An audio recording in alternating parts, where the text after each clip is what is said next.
Bismillah, salam alaikum wa rahmatullah wa barakatuh. Dans cette vidéo, je vais essayer d'établir des choses qui sont mal connues en islam ou qui sont mal interprétées et des choses qui sont véhiculées. Il y a des choses vraies, mais dans la pratique quotidienne, on ne sait pas comment ça s'applique et on ne sait pas si on est dans les règles ou pas dans les règles. Et, euh, et donc, du coup, on a besoin de mettre un peu tout ça au clair. Donc, il va y avoir la question du port du voile. Il va y avoir la question d'avoir un chien. Il va y avoir la question d'avoir du vernis sur les ongles. Il va y avoir la question de la régularité dans la prière. Il va y avoir la question du ramadan. Il va y avoir la question de l'alcool et, euh, et le fait de consulter des gens qui sont guérisseurs ou magnétiseurs ou d'autres spécialités, rebouteux et ainsi de suite. Et qu'est-ce que Allah vous autorise, qu'est-ce qu'Allah ne vous autorise pas, les règles qui sont reconnues en islam et qui sont fermes, et, et les voies de la facilité, c'est-à-dire au cas par cas, les dérogations qu'Allah peut accorder aux serviteurs et comment on essaye de se positionner vis-à-vis d'Allah en fonction de son intégrité. En fonction de son intégrité vis-à-vis d'Allah. Donc, et ce que je vais essayer de déterminer comme règle à partir des enseignements que je vais essayer de vous transmettre, Inch'Allah. Mais accrochez-vous, c'est un petit peu, ça sera peut-être un volet sur la compréhension et la pratique de l'islam entre vrai et faux. Donc ici, on va aborder tout ça, toutes ces règles, sous l'angle de la progression. Donc, nous prenons, pour nous améliorer, pour nous perfectionner, la voie la voie thérapeutique, donc la voie de la progression, la voie thérapeutique, en respectant les difficultés de chacun. On va essayer de prendre en compte des cas généraux pour en déterminer les règles et voir comment vous pouvez appliquer ces règles dans vos propres vies et de vous rendre en fait responsable vis-à-vis de vous-même et de vos choix. En cherchant bien sûr l'agrément d'Allah, la conformité, la mise en conformité dans vos vies. Donc voilà. Donc la question c'est avoir un chien, c'est haram, un chien à la maison, les anges n'entrent pas et ainsi de suite. Alors, comme je disais plus tôt, il y a une législation, il y a des lois, il y a des règles, il y a des choses qui sont connues et qui sont fermes. Donc oui, effectivement, les chiens ne sont pas censés vivre à l'intérieur de vos demeures. Ils ont des jardins. Vous avez parfaitement le droit, c'est halal pour un musulman d'avoir un chien.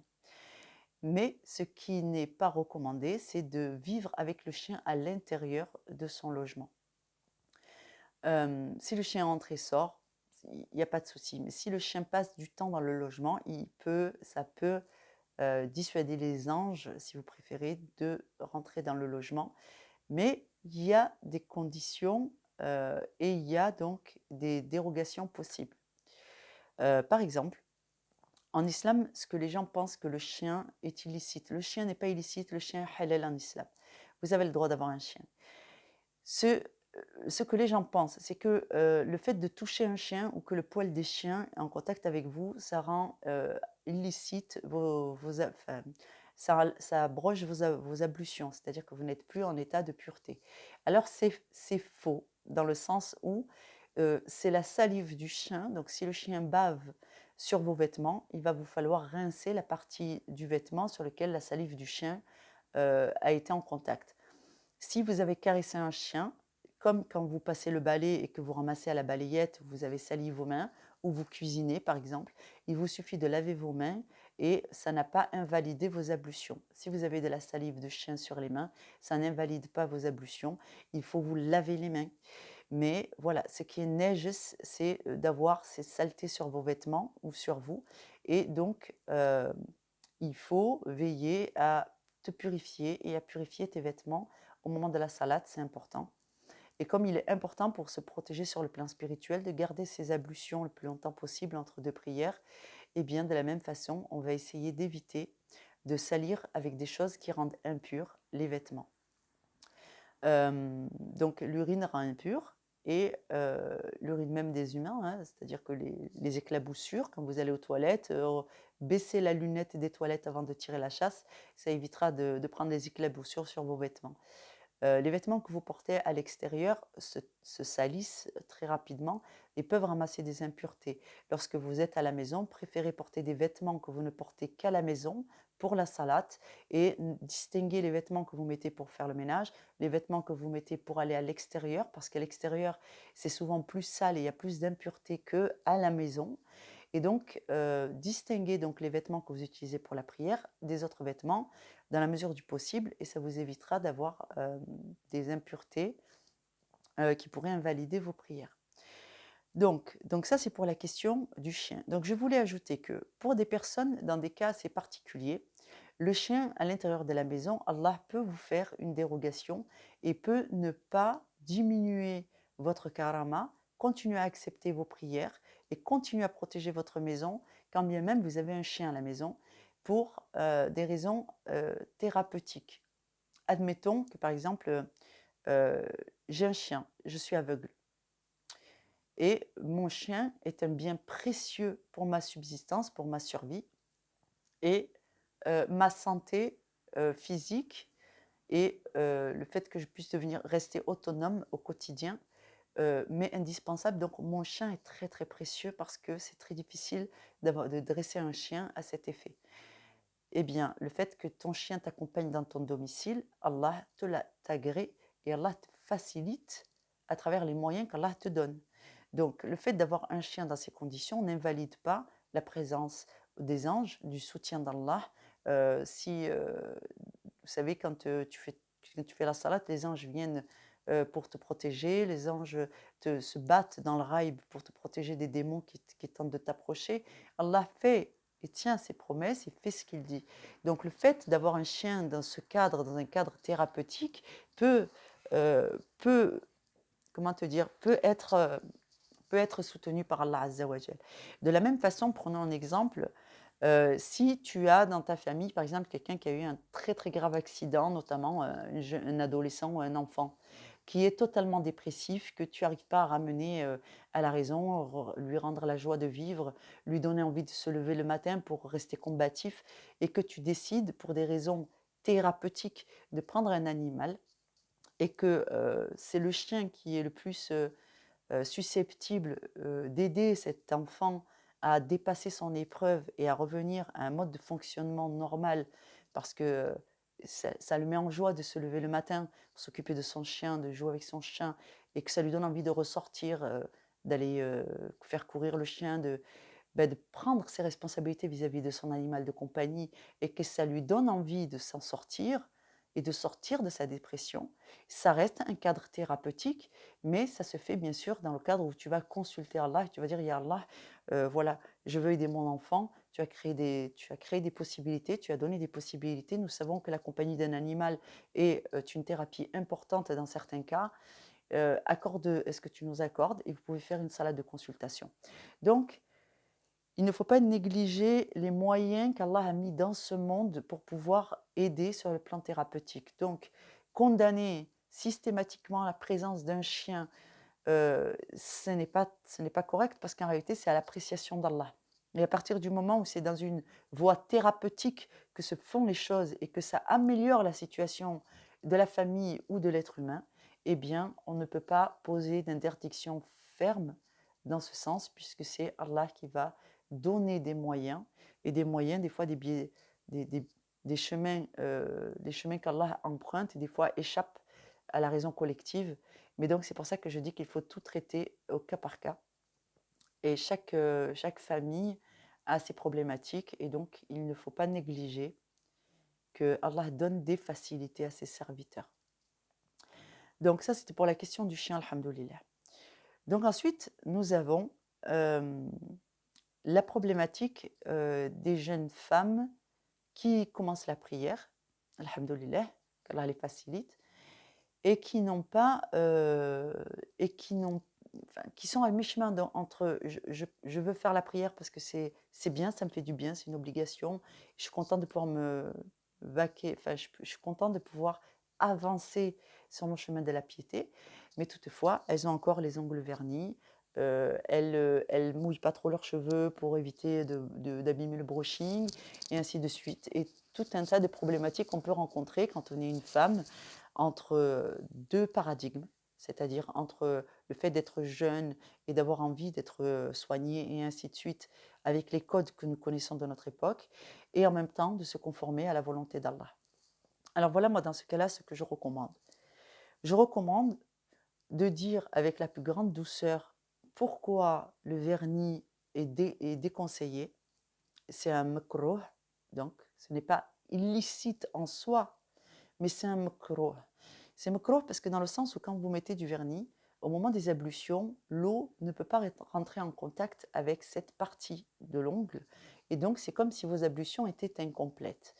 Et quand Allah demande à l'être humain de se purifier, il faut savoir qu'à chaque fois que il y a une partie de ton corps qui n'a pas été atteinte par les ablutions, il pourrait y avoir une impureté, des impuretés, des saletés qui pourraient invalider ou rendre ta prière moins bonne, moins acceptable pour Allah Azza wa Jal.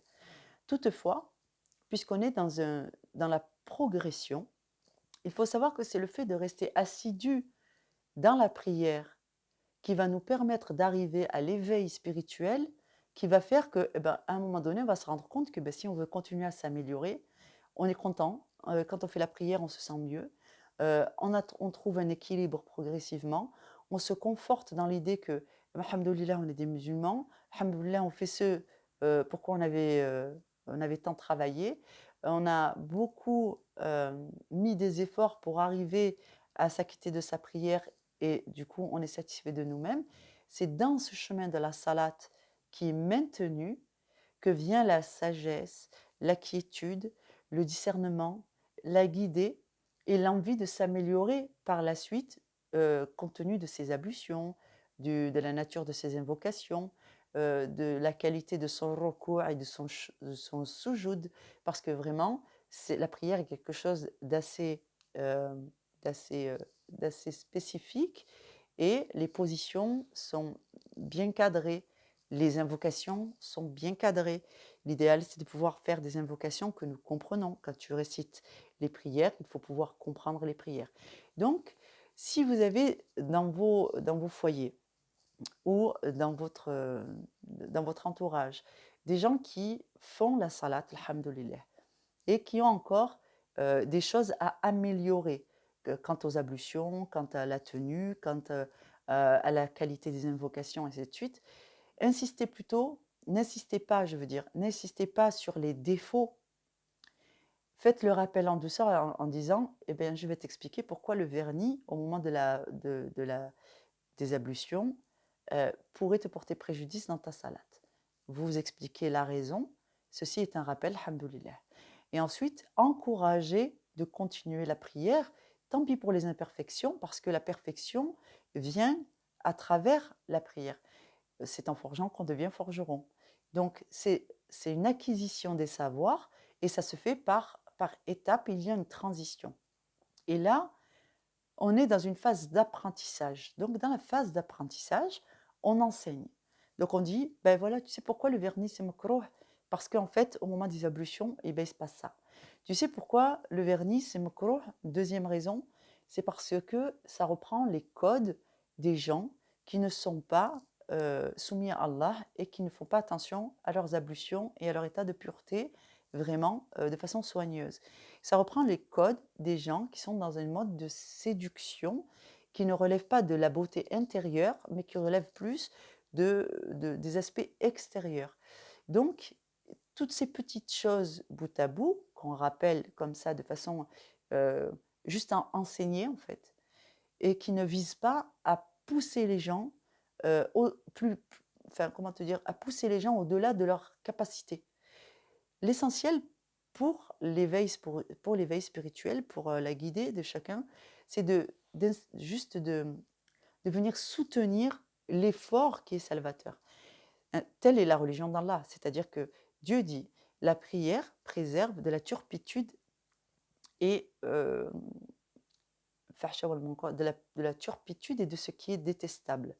Donc en fait, plus on prie et plus on va avoir envie de s'améliorer, un peu dans tous les niveaux, parce qu'il y a une grande fierté de se dire: «Moi, machallah, j'arrive à tenir mes prières». Donc c'est une base qui est tellement belle et tellement importante qu'il vaut mieux féliciter ça et encourager ça, et le reste vient avec le niveau d'éveil et la piété qui va grandir, Inch'Allah. Ça va soutenir la piété. Donc toute cette sagesse va venir, Inch'Allah, au fur et à mesure et au gré des enseignements et de la persévérance. On prend la question du voile. Le voile, c'est exactement dans la même situation. C'est-à-dire que quelqu'un qui commence sa prière, qui met le voile au moment de sa prière et qui ne met pas le voile en dehors du temps, on va lui répéter l'importance du voile. C'est-à-dire que le voile est un commandement qui vient d'Allah et il tend à protéger les femmes de la communauté pour que les gens qui ont les codes de la séduction, qui misent plus sur l'apparence et sur la séduction, et qui arrangent leur être de façon à être séduisants, même si en réalité c'est surtout par intérêt que les gens font ça, de la communauté du prophète Mohammed alayhi salatu wassalam, qui tend à se purifier et qui cherche plus à être soi-même intègre, à développer sa qualité intérieure, plus que d'insister sur le paraître. Et ça ne vient. Et bien sûr, il y a aussi le fait d'assumer Allah Azza wa Jal.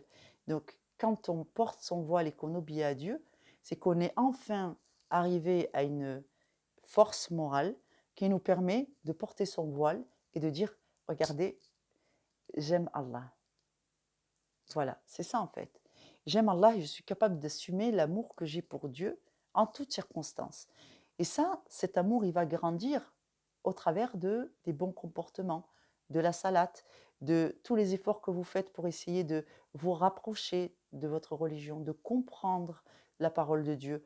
Tous les petits efforts que vous faites au quotidien vont donner leurs fruits. Et donc, en fait, on peut faire le rappel de la miséricorde de Dieu en disant: tu sais, Dieu vous protège, c'est-à-dire que tous les gens qui voudraient pouvoir s'amuser, vous prendre pour des imbéciles, euh, les femmes qui trompent les hommes en leur faisant croire qu'elles veulent le mariage alors qu'en réalité elles sont juste en train de profiter de leur argent et de leur temps.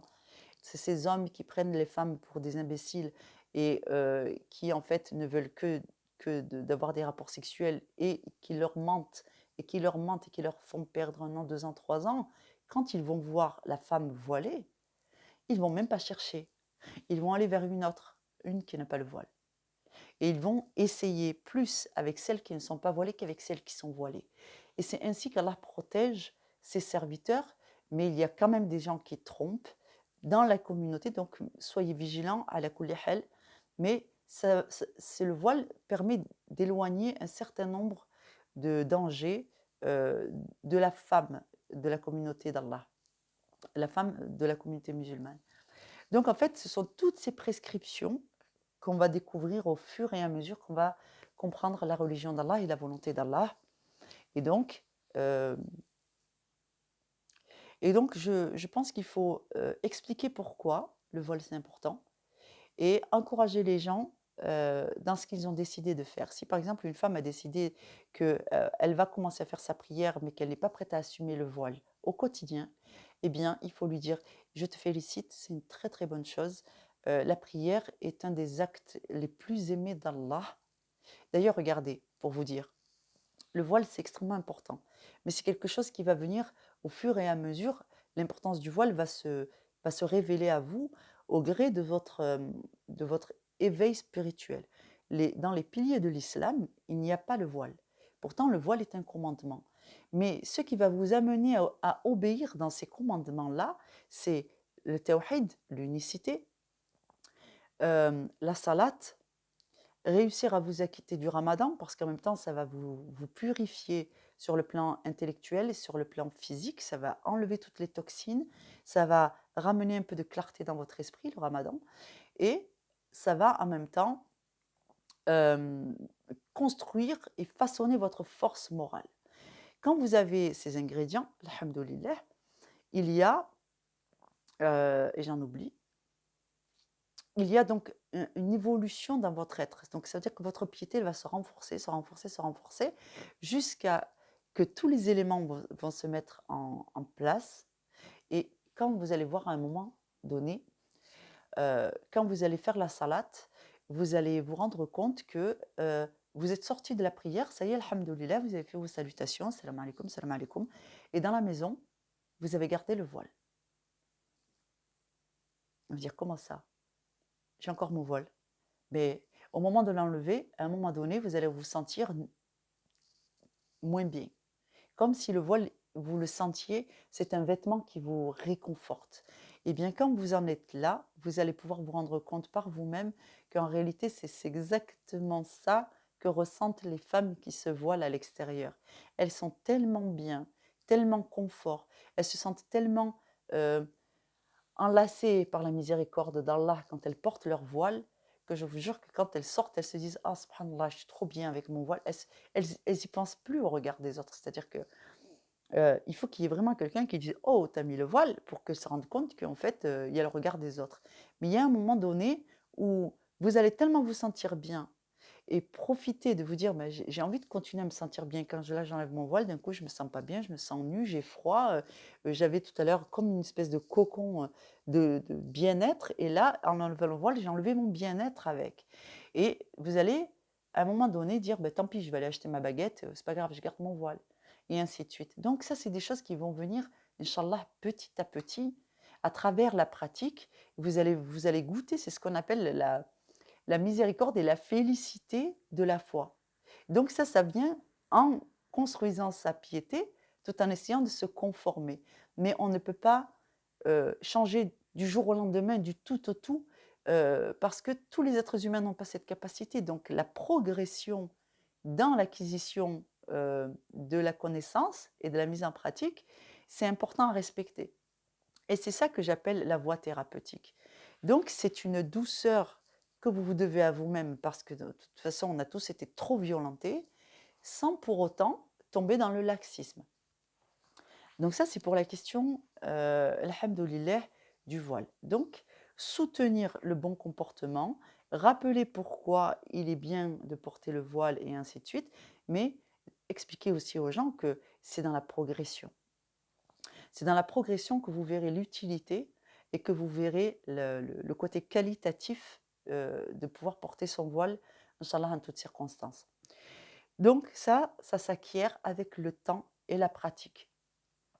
Euh, du même fait que les petits défauts comme ça, comme d'avoir encore son vernis et tout, ça va s'améliorer en faisant augmenter son niveau de piété. Et les gens seront même satisfaits de pouvoir améliorer quelque chose sur eux-mêmes, satisfaits d'eux-mêmes. Donc, laissons-leur le temps, respectons leur évolution, contentons-nous de leur dire pourquoi c'est bien, pourquoi Allah n'aime pas, et laissons-les évoluer, alhamdoulilah. Nous, notre travail, c'est de faire le rappel, pas de forcer les gens.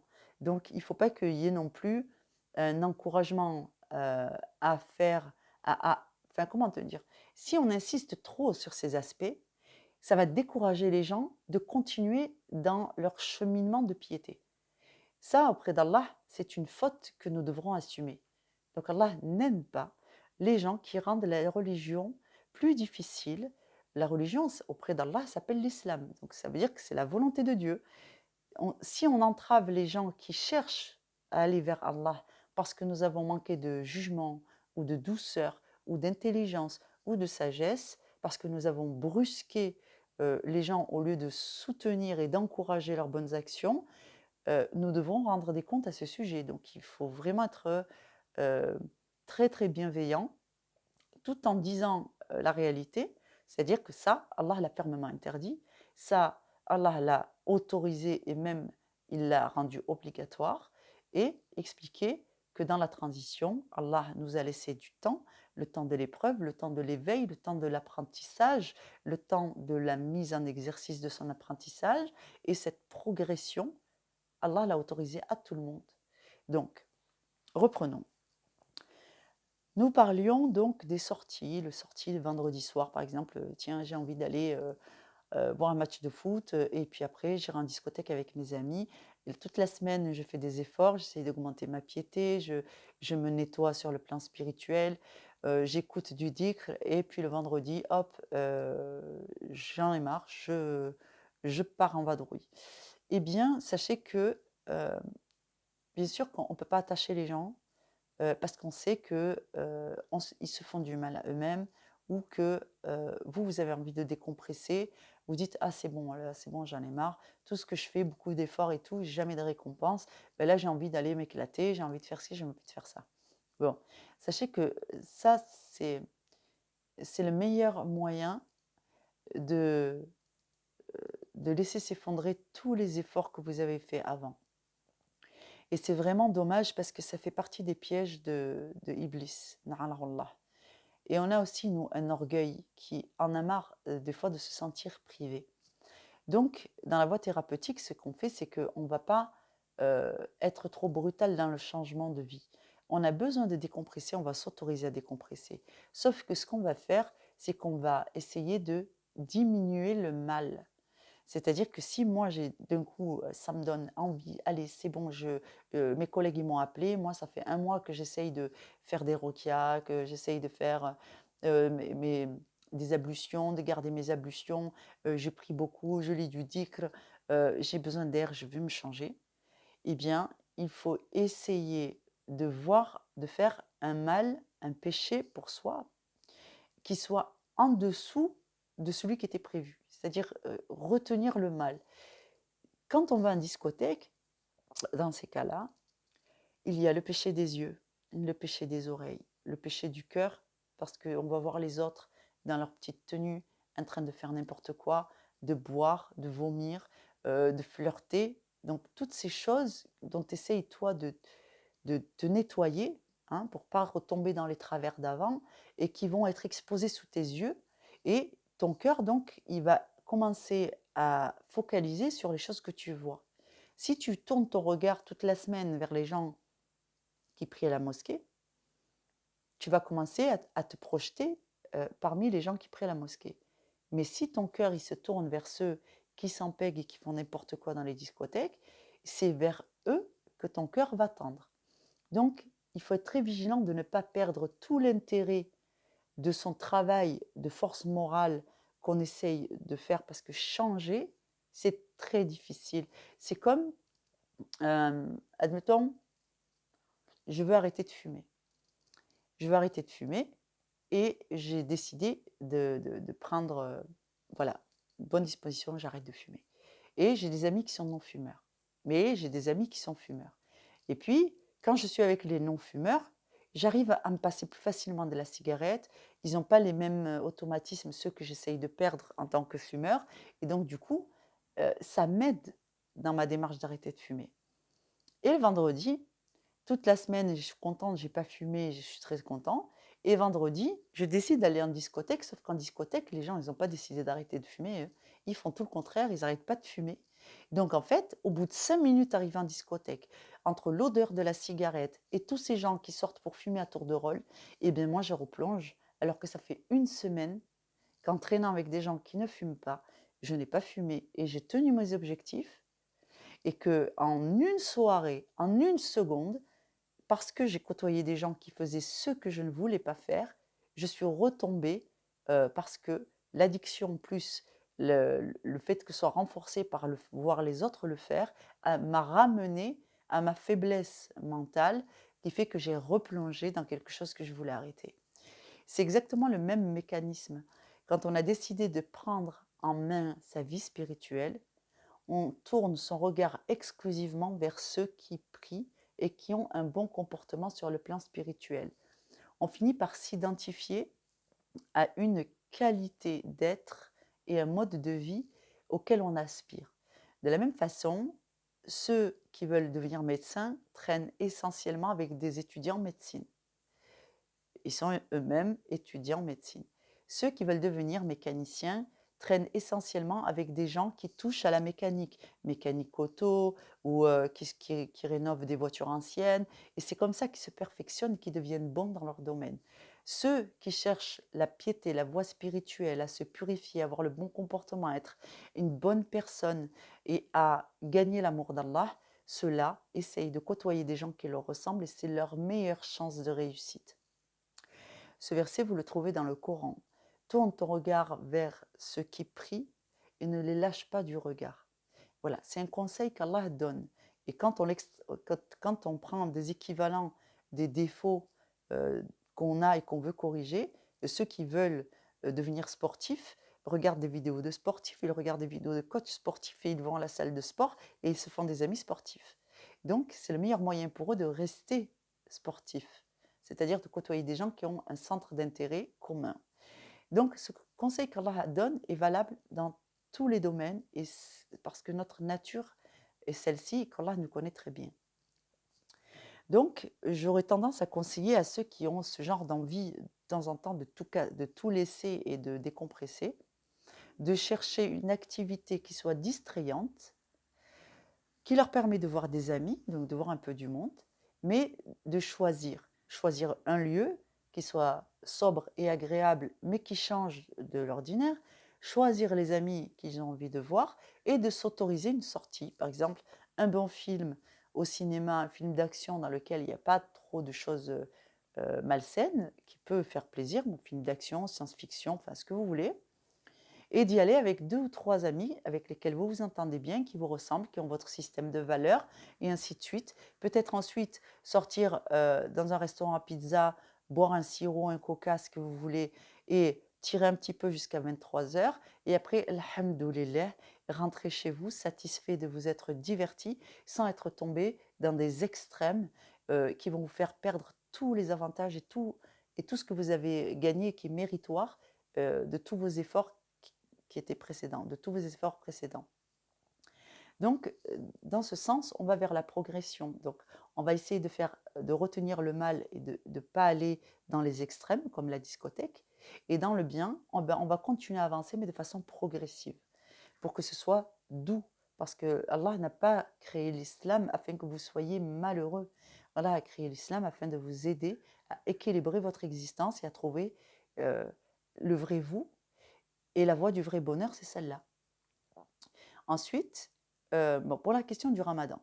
Alors, la question du ramadan, je fais une pause 2 minutes et j'arrive.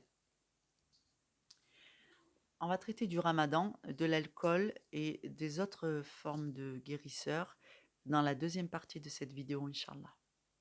À tout de suite.